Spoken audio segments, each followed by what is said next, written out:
Hi, I'm Ms Xie and I'm a teacher at Lil But Mighty. Your SA2 exams are coming up and one of the more tricky components is called the editing component.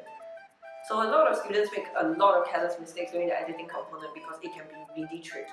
But fret not, here are 3 tips that I'm going to tell you so that your editing will improve. Tip number 1. Find the 6 spelling and 6 grammar errors in the passage. A lot of students are always in a hurry, so when they first look at the editing component, they straight away start filling in the blanks. But no, what you should do is actually read carefully and point out the 6 spelling and 6 grammar errors. For every little box that is given to you in the editing section, what you should do is mark out if it's a spelling or a grammar error with an S for spelling and a G for grammar. After reading the passage, you can count if there are 6 spelling and 6 grammar errors.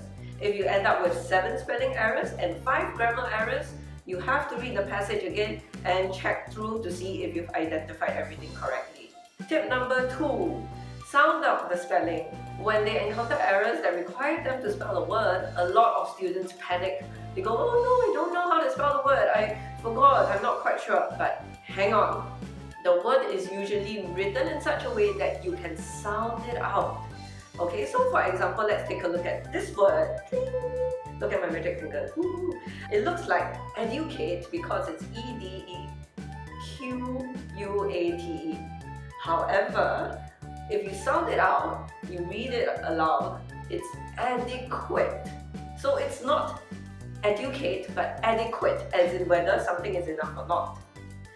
More importantly, take note of the endings of the words. So if a word ends with the letter S, you have to spell it in such a way that it includes the letter S. If not, you will not get the marks. Another example would be cunningly.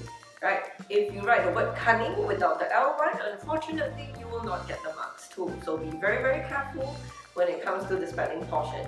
Tip number 3. Highlight the tense and the doer. So for any kind of verb, action verbs, modal verbs, and HDV verbs, you have to highlight the doer and the tense to check so that it will ensure greater accuracy. So let's take a look at this example.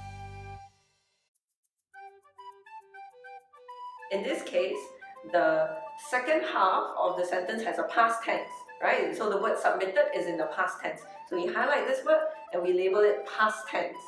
So because of this, we can tell that the first part of the sentence refers to an event that came before the second part of the sentence. And that is why we use past perfect tense, and that is why the answer is had. Now that you know these 3 tips, good luck for the editing component and SA2. You can do it! Be kind, be curious, and I will see you again soon. This is Ms Xie signing off.